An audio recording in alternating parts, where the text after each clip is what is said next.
থাকচাপানা ছিল, নদীতে কেটে গেছে, ওখানে নিয়ে চলেছি। ভেস্টের জমিতে বসে আছি, বাইরে স্বামী খাচ্ছে খাচ্ছি, কোনো আমাদের আর উপায় নাই। বসত বাড়িও কেটে গেছে। রমজান আসছে তো আমরা কি করবো, বাচ্চা কাচ্চার কিছুই নিতে পারছি না। সামনেই খুশির ঈদ, অথচ এই ঈদের খুশি ম্লান গঙ্গা ভাঙনে বিপর্যস্ত সর্বশান্ত পরিবারের সদস্যদের মধ্যে। খুশির ঈদে সামিল হবার পরিবর্তে এখন রুটি রুজির কঠোর জীবন সংগ্রাম চালিয়ে যাচ্ছেন অসহায় পরিবারের সদস্যরা। আসন্ন খুশির ঈদের প্রাক্কালে এমনই বিষণ্ণতার আবহ নজরে এলো মালদার রতুয়া 1 নম্বর ব্লকের মহানন্দটোলা এবং বিলাইমারি গ্রাম পঞ্চায়েত এলাকার গঙ্গা ভাঙনে ভিটেমাটি হারানো পরিবারগুলির মধ্যে। তারা বর্তমানে অস্থায়ীভাবে বসবাস করছেন নাকাটি ব্রিজ সংলগ্ন বলরামপুরের বাঁধের জমিতে।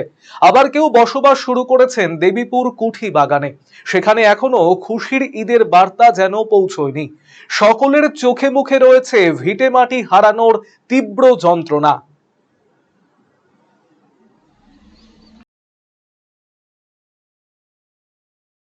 আমাদের বাড়ি নয়া বিলাইমারি ছিল, মহানন্দটোলা অঞ্চলে। আমরা চাষবাস করে খেতাম, ওখানে সম্পূর্ণ কেটে গেছিল। চাষবাস বলতে কতটা জমি জায়গা ছিল আপনাদের? মোটামুটি 6-7 বিঘা আমরা চাষবাস করতাম ওখানে। আমার চাষবাসের উপরেই নির্ভর করে সংসার চলছিল। এখন সম্পূর্ণটাই কেটে গিয়ে অবস্থা একদম ভেস্টের জায়গাতে আমরা বসে আছি। কোন নদীতে কেটেছিল ওটা? গঙ্গা নদীতে কেটে গেছিল আমাদের। প্রথমে কি জমি জায়গা গেছে? হ্যাঁ, প্রথমে জমি গেছিল, তারপরে আবার বাড়িও ছিল, ওখানে ইটের বাড়ি ছিল, সবই চলে গেছে, কিছু আনতে পারিনি আমরা। কত বছর আগে এখানে এসেছেন? সব আমরা 19 সালে এসেছি আমরা এখানে। এটা কোন জায়গায়? এটা দেবীপুর কুঠি বাগান। আচ্ছা, এখন কি অবস্থা? এখন রমজান মাস চলছে, খাবার দাবারের অসুবিধা হচ্ছে, ছেলে মেয়ে নিয়ে এখন ঈদ চলে আসছে, কিন্তু কাপড় চোপড় কেনার মতো সামর্থ্য নেই আমাদের। স্বামীও কোনো কাজকর্ম করতে পারছে না, বাড়িতে থাকে, অসুস্থ আছে, বাড়িতে থাকে, ওখানে বিজনেস করে কোনো রকম করে ব্যবসা জমির জায়গার উপরে করছিল। এখন টাকা পয়সার অভাবে বিজনেসও করতে পারছে না, কিছুই করতে পারছে না। এরকম করে মোটামুটি কষ্টে দুঃখে দিন যাচ্ছে। সেই সমস্ত মানুষজনের সঙ্গে কথা বলে জানা গেল একসময় তাদের মধ্যে কেউ মহানন্দটোলা এবং বিলাইমারি গ্রাম পঞ্চায়েতের বাসিন্দা ছিলেন, কিন্তু গত কয়েক দশক ধরে চলা গঙ্গা ভাঙনে বর্তমানে তাদের কিছুই নেই। ঘরবাড়ি, চাষের জমির সমস্ত কিছুই তলিয়ে গিয়েছে গঙ্গা নদী গর্ভে। তারপর কেউ ভিন রাজ্যে কিংবা অন্যত্র পাড়ি দিয়েছেন, কেউ কেউ আবার অস্থায়ীভাবে বাঁধের ধারে কিংবা সরকারি খাস জমিতে অস্থায়ীভাবে দিন যাপন করছেন। পরিবারের পুরুষ সদস্যরা কাজের সন্ধানে ভিন রাজ্যে পাড়ি দিয়েছেন, তবে তাদের কাছে ঈদের আগমন আলাদা কোনো খুশির বার্তা নিয়ে আসে না। খুশির ঈদের দিনেও বাড়ির সন্তানদের সামান্য নতুন পোশাক আশাক কিনে দিতে তারা পারেন না। ফলে খুশির ঈদের দিনেও তারা মন খারাপ, যন্ত্রণা নিয়ে দিন কাটাতে বাধ্য হন। আমরা আগে ছিলাম নয়া বিলাইমারি গ্রাম বলে মহানটোলা অঞ্চলে বাড়ি। জমি জায়গা ছিল আমাদের বংশটা একটু জমিওয়ালাই ছিল, কিন্তু এখন সব ভাগ টুকরা হওয়ার পরে তো জমি গঙ্গাতে চলে গেছে। আপনার কতটা জমি গেছে? আমার বাবার মোটামুটি 40-50 বিঘা মতো ছিল, 50-60 বিঘা। তারপরে আমাদের বংশে মোটামুটি জমি এক জায়গাতেই ছিল, 1000-1200 বিঘা মতন জমি ছিল। বংশটা বড়, 6টা দাদুর ফ্যামিলি সব একসঙ্গেই থাকতাম, একসঙ্গেই জমি জায়গা ছিল। এখন জমি জায়গাগুলো তাও 20-25 বিঘা, 10 বিঘা, 20 বিঘা, যার যেরকম। আচ্ছা, এখন কোথায় আছেন? এখন আমরা তো দেবীপুর অঞ্চলে কুঠি বাগানে।